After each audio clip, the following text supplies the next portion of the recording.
Добре дојдовте на порталот Работник во уште едно видео издание интервју.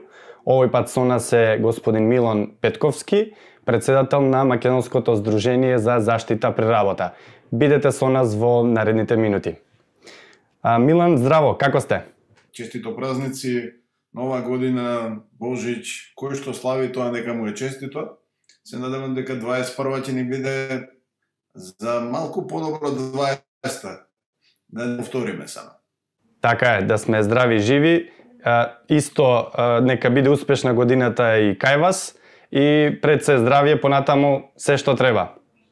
Како што сите знаат, 2020 година беше година во главно каде што се зборуваше за коронавирусот. Акцентот беше на тој вирус и на самата пандемија. Што ова значеше за работниците? Пред се значеше паника, незнаење, слушање на психоза, слушање на разни пред се речени, недоречени работи. Всушност имавме, сведочевме на еден исклучително, би рекол, феномен, голем феномен во светски размери, каде што светот не знаеше како да се справи. Работниците беа тие кои ја плаќаа цената, генерално со генералната популација во светот, но она што изнесе на површина на ваква пандемија е дека всушност светот не е подготвен за вакво нешто. Светот всушност импровизираа главните луѓе и заштитата на луѓето беше доведена во ситуација да секојдневно се плаќа со огромен број на новозаразени и огромен број на жртви кои подлегнува на вирусот SARS-CoV-2, подошто на болеста COVID-19. Не се справувавме добро, не слуша авторитетите, не ги слушаа професионалците, се беше фокусирано на здравствениот ефект, поточно на она свето тројство кои денес како слушаме дистанца, дезинфекција и носење на маска, што всушност по нашата дефиниција, заштитарска дефиниција, е последната мерка која треба да биде превземена.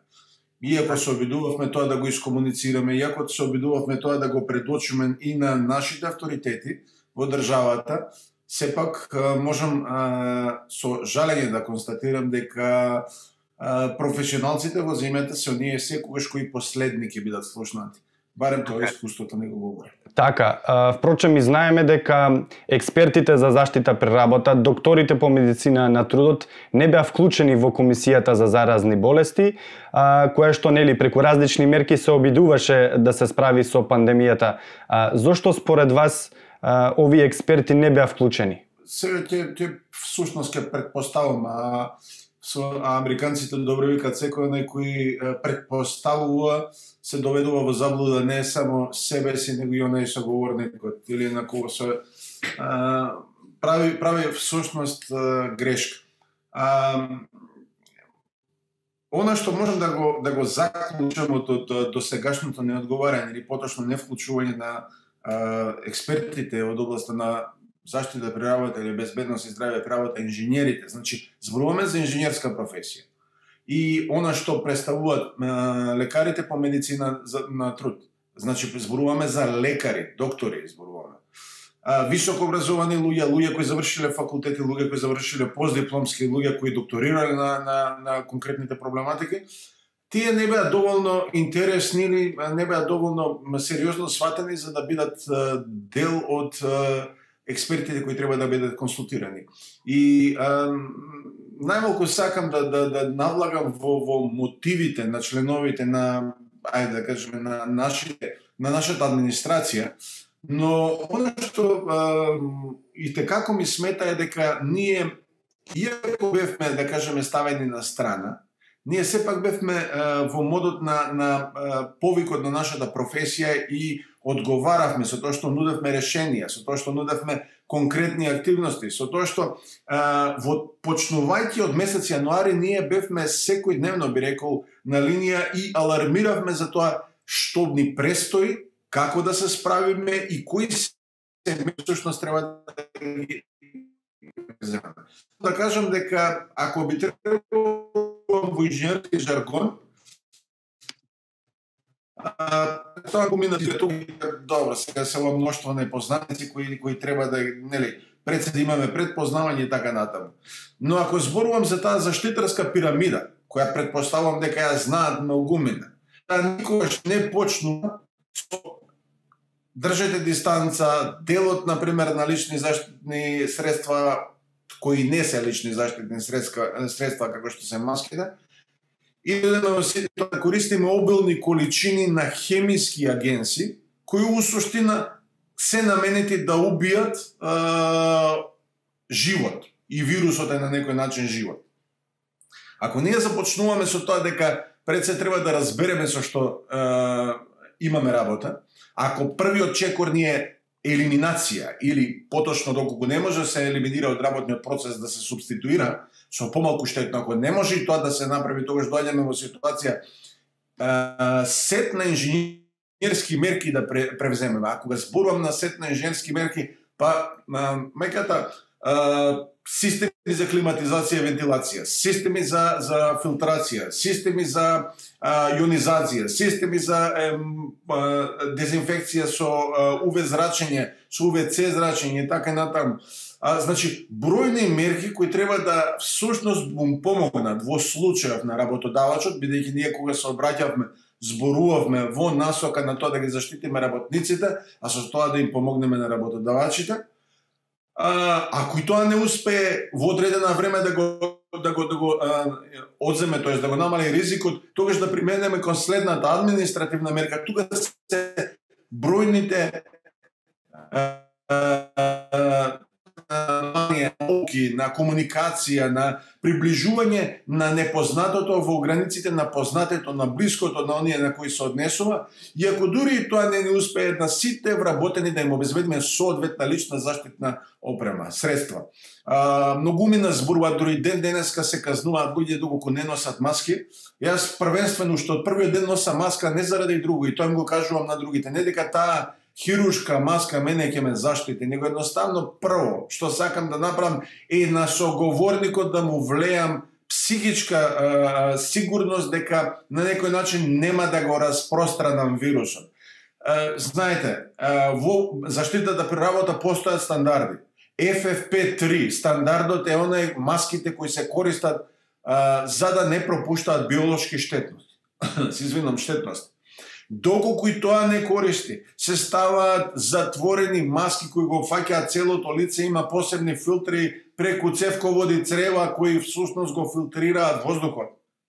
Не можете да импровизирате. Заради таа импровизација имаме денеска 1500 луѓе од здравствени работници кои всушност Институтот по медицина на труд ги квалификува за како оние кои се оболени на работно место, имаат професионално заболување.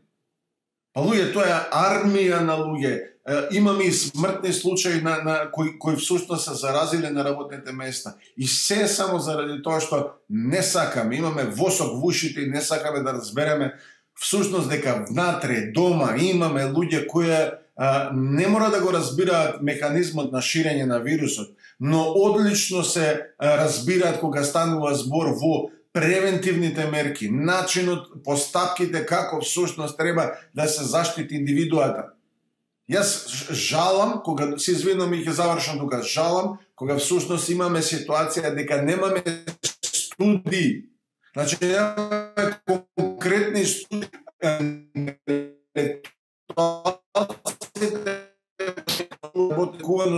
кои се однесуваат на тоа како се справуваат со конкретната штетност. А јас SARS-CoV-2 вирусот го третирам како биолошка штетност. Моментот кога ќе се зарази човек со SARS-CoV-2, тој преминува во здравствениот систем, преминува во делот на куративата, преминува во делот на лечењето. Значи, тука престанува делот на заштитата при работа, превенцијата тука престанува. Делот работите кои што ги кажавте, знам дека и ги превземавте во текот на минатата година како активности, за да се тоа нели го пренесете и до работодавачите и до работниците. Меѓутоа, ако би сакале да одвоите уште нешто кое што го направивте во изминатата година како Сдружение за заштита при работа, како иницијатива? Значи, ајде тргнеме од тоа што е возможно да се потврди, посетувајќи ја нашата страна www.mzzpr.org.mk. Ќе можат да сигнат од истата таа страна воделки, бројни воделки кои ги направивме следбено не онаа генерална воделка, него по индустрија. Значи, почнувајќи од маркети, завршувајќи до градилишта, продуциравме заедно во соработка со синдикатите, продуциравме ваков тип на воделки. Од друга страна, продуциравме конкретни постапки за здравствени работници во соработка со Сдруженијето на млади лекари, превземено од нивни колеги, од мои колеги во Кина, каде што доаѓавме во ситуација да на самите здравствени установи буквално на некој начин абецедар, значи азбука за тоа како треба да постапуваат во конкретни случаи. Дефиниравме и постиравме на социјалните мрежи конкретни минимални лични заштитни средства кои треба да им бидат обезбедени на конкретни типови на работници. Продуциравме дури посебна методологија за проценка на ризик во ситуација на ваква биолошка штетност, комбинирајќи две работи. Едната е проценката на ризик, со тоа што уфрливме уште една можност, а тоа е пресметка на COVID возраст. Тоа никој до сега го нема направено во рамките на балканските простори, ова базирано на искуството кое го имаат колегите од Велика Британија, каде што имаат креирано конкретен COVID калкулатор, го споивме заедно со методологија за да им предочиме на работодавачите како кои вработени можат да бидат, да кажеме, во ситуација да имаат поголема фреквенција со потенцијално заболени од SARS-CoV-2 вирусот и оние кои што всушност би можеле да имаат посериозни последици по нивното здравје. Ме радува тоа дека еве во завршни дури кога го правиме интервју, веќе овој COVID калкулатор да биде и на интернет страничката на Македонското здружение за заштита права, кај што сите индивидуално ќе можат да ја пресметаат својата COVID возраст. За да бидам појасен што значи тоа COVID возраст, ако јас имам 49 години и во мојата здравствена состојба е генерално, се разбира, добра, без некои одредени нарушувања, претходно хронични заболувања, мојата COVID возраст ќе биде 49 години. Но, доколку имам одредени заболувања, како што се, не знам, шеќерна болест, како што се срцеви некои заболувања, како што се бубрежни и така натаму, значи мојата COVID возраст може да стигне и до 80-90 години. Тоа значи дека спаѓам во група на високоризични работници кои што работаваат, треба да има наум дека треба да ги стави или да работат од дома, кај што се потенцијално најбезбедни, или да работат во позадина, значи да работат во канцеларија, кај што можноста за пренесување на SARS-CoV-2 е минимална. Сето тоа го правиме, сето ова пристапуваме да го правиме со една единствена цел, да заштитиме што е возможно повеќе луѓе, животи во нашава Македонија. Така. Кажете ни доколку знаете кога Македонското здружение за заштита при работа ќе го извади новиот извештај за несреќи при работа. Дали имате информации во која дејност би имало најмногу несреќи во 2020 година и дали COVID-19 во некои случаи ќе се смета за повреда на работно место? 28 април е денот кај што ние редовно го објавуваме извештајот со статистика за случајни несреќи на самото работно место. Оваа година, значи, имајќи предвид дека станува збор за светска пандемија, секако дека COVID ќе биде вклучен во делот на и на повреди, но секако и на делот на професионални заболувања. Не се прави на работа. Дали ќе го викаме COVID-19, дали ќе го викаме SARS-CoV-2, дали ќе го викаме птичи грип, дали ќе го викаме било каква друга, да кажеме, пренослива заразна болест. Таа сепак доколку се случи на работното место, значи таа е повреда на работното место.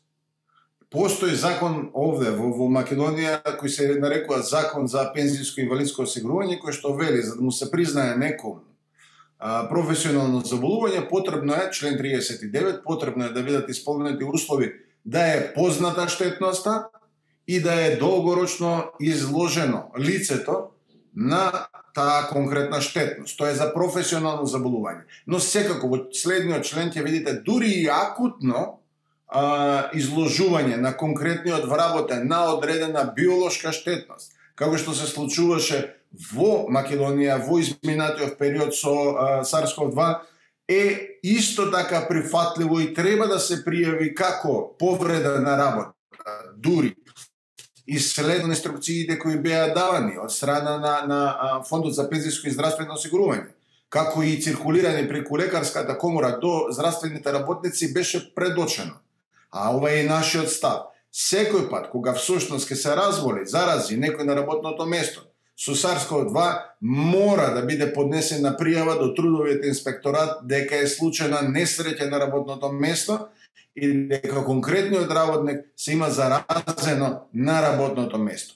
Ова не го кажуваме само заради тоа да ги пополниме табелите со статистички податоци, него многу повеќе заради тоа што луѓето единствено на тој начин ќе можат да го остварат своето право и следбено на тоа право да им биде исплатено 100% од дневницата, поточно од платата. Не заборавајте дека не знаеме, така и го почнав во моје беседење на почетокот, не знаеме скоро ништо за SARS-CoV-2. Не знаеме скоро ништо за болеста која предизвикува COVID-19. Тоа значи дека дури и некои кои се сега оздравени, меѓу кои спаѓам и јас, по некоја случајност во ноември бев еден од оние кои беа заразени и кои престојува на инфективна клиника заради SARS-CoV-2, заради COVID-19. Не знаеме какви импликации, какви всушност како ќе влие самата болест на организмот дури по 6 месеци. Затоа е битно, за да го ствариме дури своето право, да бидеме згрижени од нашата социјална држава, за да се грижи за нас, мораме да ги почитуваме постапките. Доколку, како што мноштво се случува, гледам, затоа и реков дека мноштво од вработените, мноштво од работодавачите се збунети. Немаат представа дали да го пријават како боледување, отсуство од работа или да го пријават како несреќа настаната на работното место. На тој начин се спречуваат вработените да ги остварат, да ги исползуваат своите социјални права, своите трудови права. На тој креираме општество кое има разни касти, разни класи, за на крајот на крајите да дојдеме во ситуација да дефинираме дека ова е општество кое не е праведно за сите. Милан, кажете ни според вас, дали е потребна измена на законот за безбедност и здравје при работа? Доколку да, што би требало да се промени? Ја имам ајде да кажеме чест да во изминатиот период заедно со уште двајца колеги работевме на нацрт верзија или би рекол на новиот закон за безбедност и здравје при работа. Истиот го доставивме до нарачателот во случај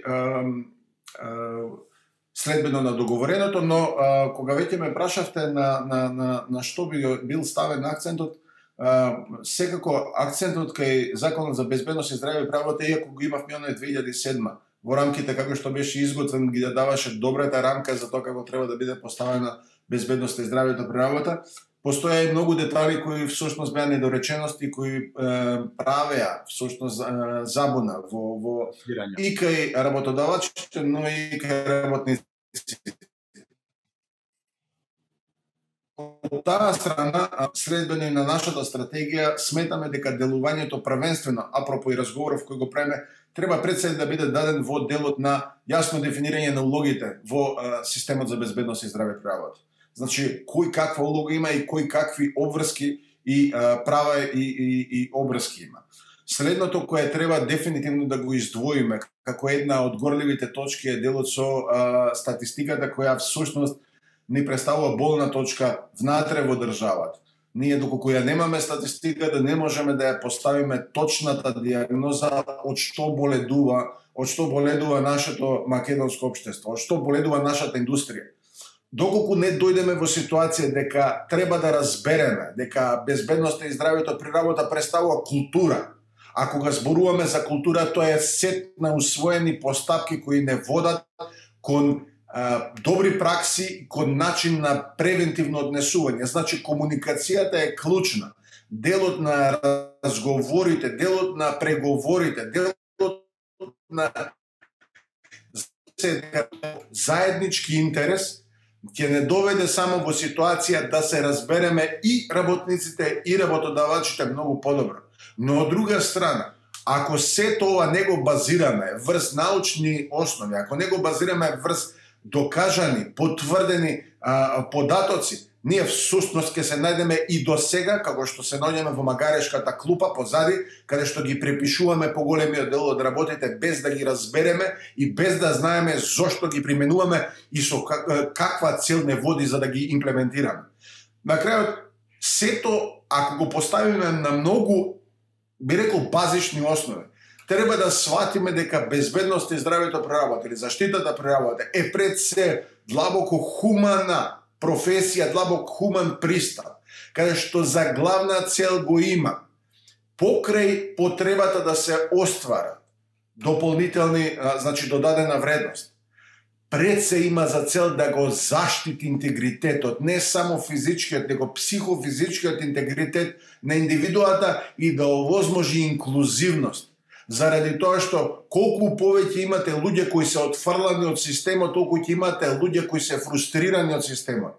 Денешната работа или денешната состојба која имаме е состојба на фрустрирани работници кои всушност само е ден кога ќе се осмелат да ги спакуваат куферите и да заминат што подалеку од вам. Не се сомневајте дека голем дел од работниците кои заминуваат, би рекол според одредени статистики дури 80 и 90 на 100, не наведуваат дека заминуваат заради одредена економска состојба овде, него заминуваат заради правилата, поточно неправилата кои важат овде, непочитувањето на договореното. Ако речеме дека законите се договори кои се склучени помеѓу трите страни, работниците, работодавачите и државата, и ако истите не се почитуваат, зошто некој тогаш би останал и мазохистички и да го трпи сето она што некој садист од една или друга страна му го прави на работникот. Имајте в предвид, големиот број на иселени луѓе, големиот дел на луѓето кои веќе не се тука, се отидени од Македонија само заради една причина – невладењето на правото. И да завршам со делот на активностите кои всушност треба да бидат инкорпорирани во законот.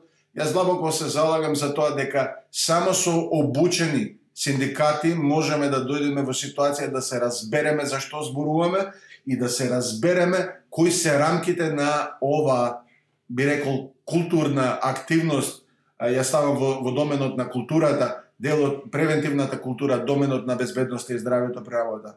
Голем број, бидете свесни, голем број од работниците не си ги знаат своите права, не ги практикуваат своите права, него само во случај кога всушност ќе дојдат исправени пред зидот, пред лавиринтот на случајната несреќа, тогаш стануваат свесни се што не било направено, се што било потврлено и како всушност се чувствуваат сами, оставени да се справуваат и со своето здравје кое го изгубиле, но исто така и со лавиринтите и со бројната администрација која обстои само да дојде во ситуација да има уште еден следен работник да препрати на следниот шалтер. Најчесто тогаш и е доцна за да се реагира откако ќе се случи несреќата, нели? Сето ова е за да се превенира, не да дојде до ситуација да се случи, па отпосле да се реагира.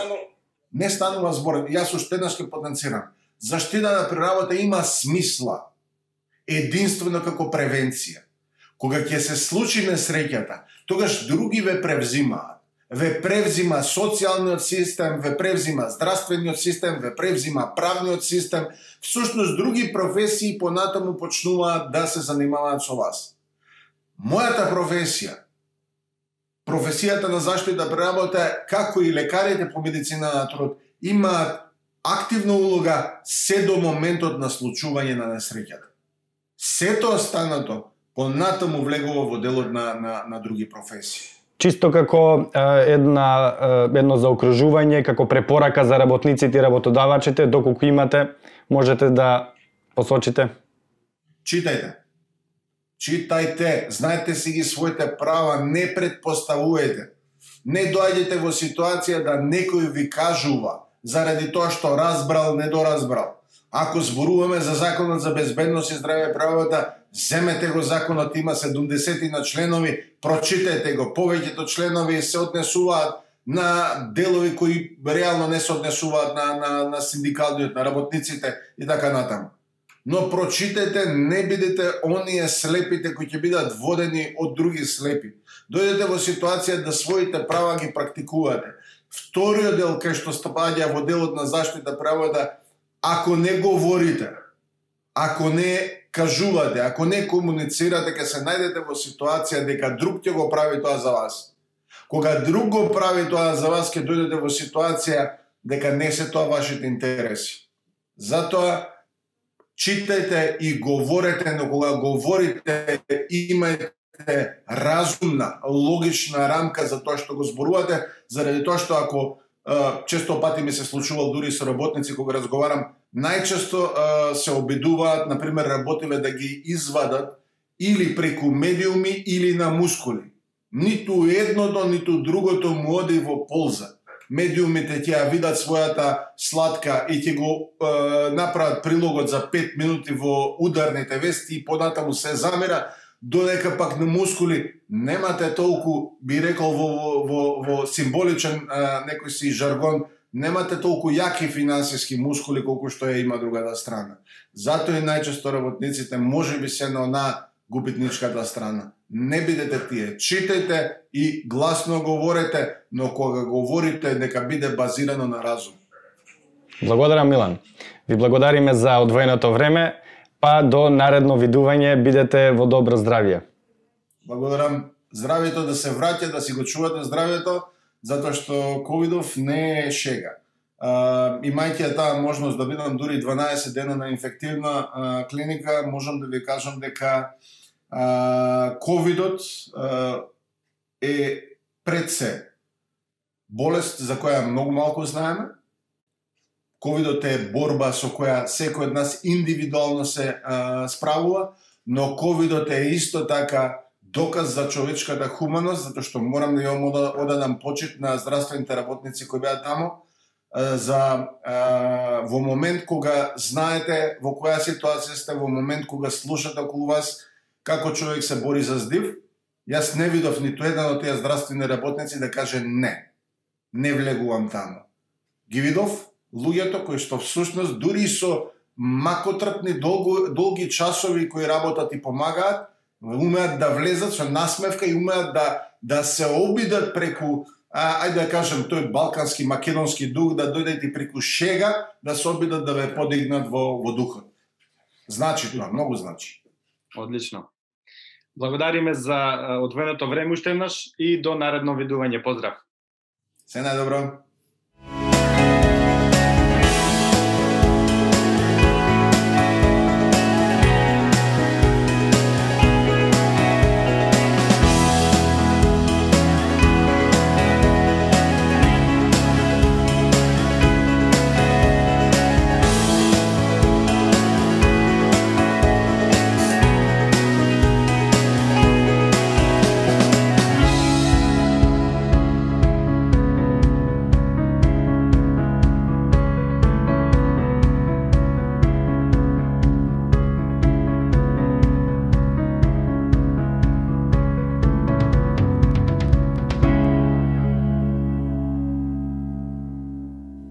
Портал Работник на YouTube.